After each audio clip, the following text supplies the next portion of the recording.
శ్రీ గురుభ్యో నమ. శ్రీ మహాగణాధిపతే నమ. శ్రీ మహాసరస్వత్యై నమ. హరే ఓం. శ్రీమాత్రే నమ. ప్రేక్షకులందరికీ నమస్కారాలు. రాబోయేటువంటి మనకు మాఘమాసం, ఫిబ్రవరి మాసము. ఈ మాఘమాసంలో అత్యద్భుతమైనటువంటి విశేషమైనటువంటి రోజులు అనేకం కూడా ఉన్నాయి.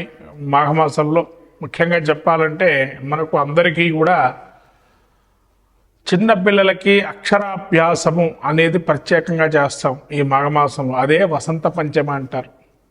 అట్లాగే వసంత పంచమి తర్వాత రథసప్తమి, మనకి ఎండలు విపరీతంగా అయ్యేటువంటి రోజు ఇక్కడి నుంచి ప్రారంభం. రథసప్తమి రోజు నుంచి అంటారు కొంతవరకు. అంటే స్వామివారికి ఆరోగ్యాన్ని మన అందరికీ, జనాలందరికీ ఉషోదయం, దేవతలకి ఉషోదయం అయినటువంటి సూర్యోదయం అంటారు. అంటే దేవతలకి ఈ రథసప్తమి రోజు నుంచి కూడా సూర్యోదయము వేళ అని చెప్పి అని అర్థం. అంటే మనకి నిత్యం కూడా అనేకం సూర్యోదయం జరుగుతుంది కదా, దేవతలకి సూర్యోదయం వేళ బ్రాహ్మీ ముహూర్తం ఎట్లయితే మనకు ఈ సంక్రమణ నుంచి మొదలయ్యి రథసప్తం వరకు కూడా వారికి ఇంకా తెల్లవారుజాము ఇంకా అవుతూ ఉంటుంది, కానీ పూర్తిగా తెల్లవారు. కాబట్టి ఈ రథసప్తమి అనేది ఏదైతే ఉందో అక్కడి నుంచి పూర్తిగా సూర్యుడు కిరణాలు అనేది ప్రసరమై ఆరోగ్యవంతమైన ప్రసరణం అనేది కలుగుతుంది. అట్లాగే భీష్మ ఏకాదశి, మనకు అంపశయ్య మీద ఉత్తరాయణ పుణ్యకాలంలో భీష్ముడు తన యొక్క మోక్షాన్ని పొందాలని చెప్పి కృష్ణుడితో యుధిష్ఠిరుడైనటువంటి ధర్మరాజుతో భీష్ముడు సంవాదం చేస్తూ ఇక్కడ విష్ణు సహస్రనామం పారాయణం చేయటం వల్ల భీష్మ ఏకాదశి ఉత్తమమైన ఫలితాలు పొందుతారు. అట్లాగే మహామాఘి అంటే ఎక్కడైనా ఎవరైనా స్నానము అనేది ప్రత్యేకమైన నియమంగా పెట్టారు. నదీ స్నానం చేయమని ఇక్కడ. అంటే దేవతలకి సూర్యోదయం వేళ అవుతుంది కాబట్టి మాఘస్నానం అనే ఫలితం మనకు పద్మపురాణం అంతర్గతంగా వైశాఖ పురాణం, మాఘపురాణం, కార్తీక పురాణం అనేటువంటి దానిలో చూసుకున్నట్లయితే ఈ యొక్క మహామాఘి అంటారు దాన్ని. కాబట్టి ఈ పౌర్ణమి రోజున మాఘస్నానం, సముద్ర స్నానం కూడా చాలా విశేషంగా చెప్పబడింది. అట్లాగే నోములకి, వ్రతాలకి మనం పట్టుకునేటువంటి నోములు, ఆడవాళ్ళు స్త్రీలు పట్టుకునే నోములు, ఇవన్నీ కూడా ఈ మాఘ పౌర్ణమి కానీ రథసప్తమి కానీ నోములు పట్టుకోవచ్చు. అట్లాగే తర్వాత వచ్చేటువంటిది మనకు మహాశివరాత్రి, అత్యద్భుతమైనటువంటి శివరాత్రి జాగరణ అనేది కలుగుతుంది. కాబట్టి ఇటువంటి పర్వదినాలు ఈ మాఘమాసంలో ఉన్నాయి మనకి. ఈ మాఘమాసంలో అటు శివుడికి, అటు కేశవమూర్తి అయినటువంటి సత్యనారాయణ స్వామి వ్రతాదులు ఇవన్నీ కూడా మాఘమాసంలో విలువగా చేస్తారు, వ్రతంలో కూడా చెప్పబడింది. కాబట్టి ఆ శివకేశవులకి, సూర్యనారాయణ స్వామికి, ఆ సరస్వతి మహాదేవికి అనుగ్రహం కలిగి మీ యొక్క కుటుంబంలో ఉండేటువంటి చిన్నపిల్లలకి విద్యాభివృద్ధితో పాటు ఆరోగ్యాన్ని, సంపత్తులు, ఆ ఈశ్వర అనుగ్రహముల ఐశ్వర్యాన్ని కలజేయాలని, ఈ ద్వాదశ రాశి ఫలితాల్లో మనము అందరికీ కూడా సంపూర్ణమైన అనుగ్రహం కలగాలని ఆ యొక్క ద్వాదశ రాశి ఫలితాలు మనం చెప్పుకుందాం. మేన రాశి చూసినటువంటి గ్రహస్థితి, మేన రాశి వారికి పూర్వభాద్ర నక్షత్రం 4వ పాదము, ఉత్తరాభాద్ర నక్షత్రం 4 పాదాలు, రేవతి నక్షత్రం 4 పాదాలు మేన రాశి చెందినవి. ఈ మేన రాశి వారికి ముఖ్యంగా ఆ గ్రహస్థితి చూసినట్టయితే జన్మస్థ శుక్రుడు, రాహువు, తృతీయమందు గురువు, చతుర్థమందు కుజుడు, సప్తమందు కేతువు, ఏకాదశంలో రవి, తదుపరి ద్వాదశస్థి రవి, ద్వాదశ స్థానంలో శని, బుధ, రవులు ఉత్తరార్ధంలో ఉంటారు. కాబట్టి గ్రహస్థితి చూసినట్లయితే ముఖ్యంగా శుక్రుడు యోగదాయకంగా ఫలితాలను ఇస్తున్నాడు. జన్మస్థలంలో శుక్రుడు ఉండటం వల్ల ఆనందం, పరవశం, ఉల్లాస వాతావరణము, బంధుమిత్రాదుల వల్ల కూడా లాభాన్ని చేకూరే అవకాశంలో ఉంది.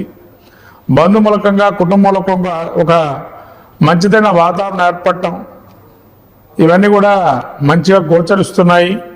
పూర్వార్ధంలో అత్యద్భుతంగా ఉంటుంది.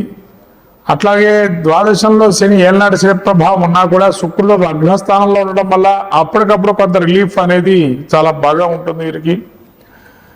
అట్లాగే ఈ యొక్క శని 12లో ఉండి కొంతవరకు కార్యాన్ని తలపెట్టినటువంటి కార్యం ఆలస్యమైనా కూడా కొంతవరకు ఇబ్బందులతో ఉన్న మంచి జరుగుతుంది. మైగ్రేన్ వచ్చే అవకాశం ఉంటే, తలనొప్పులు వచ్చే అవకాశం ఉంటాయి కూడా. తలనొప్పికి సంబంధించినటువంటి విషయాలు ఏంటంటే ఉన్నా కూడా ముఖ్యంగా ఈ శని ఏళ్ళనాటి శని ప్రభావం రాబోయే ఒక మాసంలో కూడా ఏళ్ళనాటి శని ప్రభావం గురే అవకాశం ఉంది. కాబట్టి ముందు జాగ్రత్త చర్యగా ఎక్కువగా రుణం గ్రహీతలుగా ఉండకుండా చూసుకోండి, రుణాన్ని తక్కువగా చూసుకోండి. తర్వాత ఈ జన్మస్థ రాహు ఉదా ప్రయాణంలో ఎవరితోనే ఎక్కువగా మాట్లాడకపోవటం మంచిది. అనవసరంగా మాట్లాడటం వల్ల ఇంకా పెద్దదవటం అవకాశం ఉంటుంది. కాబట్టి మాట్లాడకపోవటం మంచిది అంతవరకైనా కానీ. అట్లనే చతుర్థ మందు కుజుడు సంచారం వల్ల కొంత బంధుమూలకంగా ఇబ్బందులు కలగటము, గురువు తృతీయంలో ఉండడం వల్ల పాండిత్యం ఉన్నా కూడా అక్కడ ప్రదర్శించడం వల్ల ఇబ్బంది కలిగే అవకాశం. తృతీయంలో గురువు వల్ల కొంత ప్రతికూలమైన అంశంగా ఉంది. సప్తంలో కేతువు మీరు ఒక చెప్తే అది ఇంకోటి అర్థంగా రావటం, లేదా సగంగా అర్థం కావటం, ఇటువంటి విషయాలు కూడా జాగ్రత్తగా ఉండడం మంచిది. రవి ఏకాదశంలో ఉన్నంతకాలం ఆరోగ్యం బాగానే ఉంటుంది. ద్వాదశంలో ఎప్పుడైతే వస్తాడో కొంత అనారోగ్యం వస్తుంది. కాబట్టి ముఖ్యంగా బుధుడు 12లో ఉండటం వల్ల ముఖ్యంగా అజీర్ణము, ఏదైనా తింటే భోజనానికి సమయానికి బేలవతాళం లేకుండా తినడం వల్ల అజీర్ణం అంటే ఆ వ్యవస్థ కొద్దిగా భిన్నం కావటం వల్ల ఇబ్బందులు కలుగజేస్తాయి. కాబట్టి ముఖ్యంగా వేళ తప్పిన భోజనం చేయకుండా సకాలంలో భోజనం చేయడం అనేది మంచిది. ఈ మీన రాశి వారికి ముఖ్యం మీద ఏదైనా కానీ రుణాలు తీసుకునేటప్పుడు కానీ, రోగాలు ఉన్నా కానీ, శత్రువృద్ధులు కానీ ఇవన్నీ తగ్గించుకునే ప్రయత్నం చేయండి. ఏదైనా కానీ అంటే శత్రువులు తగ్గాలి అంటే మాట ధరలు అదుపులో ఉండాలి, రుణాలు తగ్గాలంటే ఖర్చు తగ్గించుకోవాలి, రోగాలు రాకూడదంటే సమయానికి తగిన ఆహారం పదార్థాలు నియమబద్ధంగా ఆహార సమతుల్యాన్ని పాటించాలి. ఇవన్నీ చేస్తే ఇవేవి రావు. కాబట్టి ఇవి వచ్చాయి అంటే మనం ఎంతవరకు దాన్ని సమతుల్యం చేయాలో ఆలోచన చేయాలి. కాబట్టి ముఖ్యంగా మీన రాశి వారు జన్మ జాతకరీత్యా యోగదాయకంగా ఉన్న, గోచారీత్యా ప్రతికూలంగా ఉంది. కాబట్టి 50% ఎంతైనా మిశ్రమ శాతం ఫలితాలు వస్తాయి.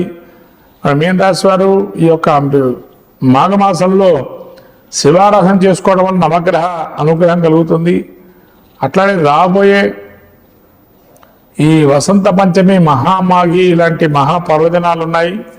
ఇదివరకు మనం ఏదైతే చెప్పుకున్నటువంటి ద్వాదశరాశి వారికి పౌర్ణమి కానీ, ఏకాదశి కానీ, అష్టమి కానీ, అట్లానే వసంత పంచమి, రథసప్తమి లాంటి మహాపర్వదినాల్లో మన శాస్త్రీయ ధర్మాన్ని పాటిస్తూ ఆచరణ యోగ్యంగా చేసుకోవటం వల్ల ద్వాదశ రాశులు అందరూ కూడా మంచి ఫలితాలు కూడా గోచరిస్తాయి.